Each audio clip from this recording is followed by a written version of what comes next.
السلام علیکم دوستو، آج کی کہانی کا نام ہے عقل مند خرگوش۔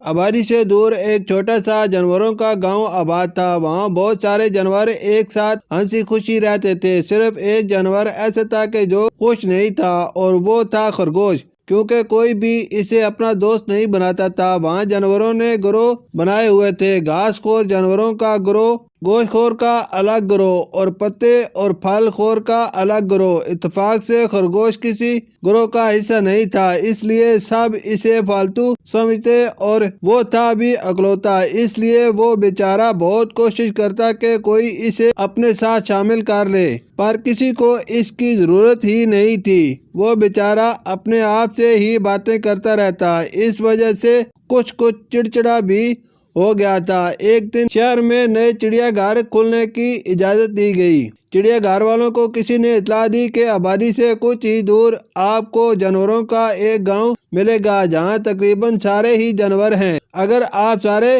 گاؤں کو قید کر لیں تو چڑیا گھر فوراً شروع کیا جا سکتا ہے۔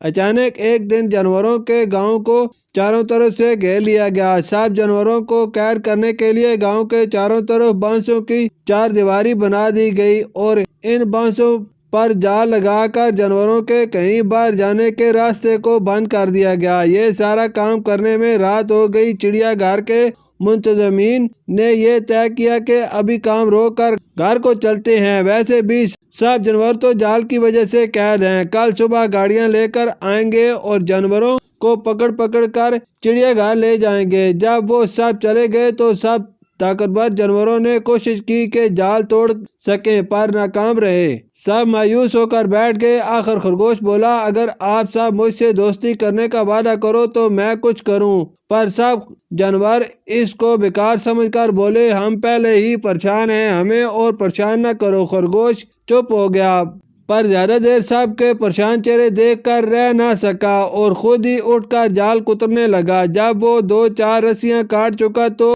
سب اس کی طرف متوجہ ہوا اور بولے، ارے تم یہ کر سکتے ہو، شاباش، جلدی کرو، صبح ہونے سے پہلے ہم سب دور نکل جائیں گے۔ خرگوش نے جال کترنا روک کر اپنی بات پھر سے دہرائی کہ اگر آپ سب مجھے اپنا دوست بنائیں گے تو میں جال کاٹوں گا، ورنہ مجھے تو چڑیا گھر جانے میں کوئی پریشانی نہیں، کم از کم وہاں اور خرگوش تو ہو گئے نا۔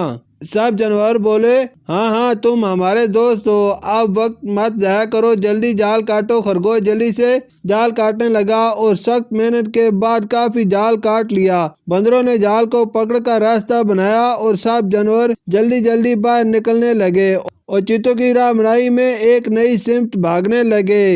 گینڈے جال سے نکلتے ہوئے راستے میں پھنس گئے۔ خرگوش غصے سے بولا، کتنا کھاتے ہو یار، وزن دیکھو اپنا۔ پھر خرگوش نے مزید جال کاٹا اور گینڈے بھی جلدی سے نکل کر باقی جانوروں کے پیچھے بھاگ گئے۔ خرگوش وہاں اکیلا رہ گیا تو غصے سے بولا، یہ سارے منحوس تو بھاگ گئے ہیں، مجھے اکیلا چھوڑ کر میں نے خواہ مخواہ ان کی مدد کی۔ اتنے میں چند کینگرو بھاگتی ہوئی آئیں اور خرگوش کو بولی، سوری خرگوش بھائی، ہم آپ کو تو بھول ہی گئے، چلے ہم آپ کو ہی لینے آئے ہیں۔ ایک کینگرو نے جلدی سے خرگوش کو اٹھا کر اپنی پاکٹ میں ڈال لیا اور نئے مقام کی طرف دوڑ پڑی۔ سب جانوروں نے دور جنگل میں نئے سرے سے ڈیرے ڈالے اور ہنسی خوشی رہنے لگے۔ اب وہاں خرگوش کو بہت اعلیٰ مقام دیا جاتا، اس نے سب کو قید سے رہائی جو دلائی تھی۔ تو دوستو، نتیجہ یہ نکلا کہ کسی کو بھی کم تر نہیں سمجھنا چاہیے، ہر ایک میں کوئی نہ کوئی خاص بات ضرور ہوتی ہے۔ شکریہ۔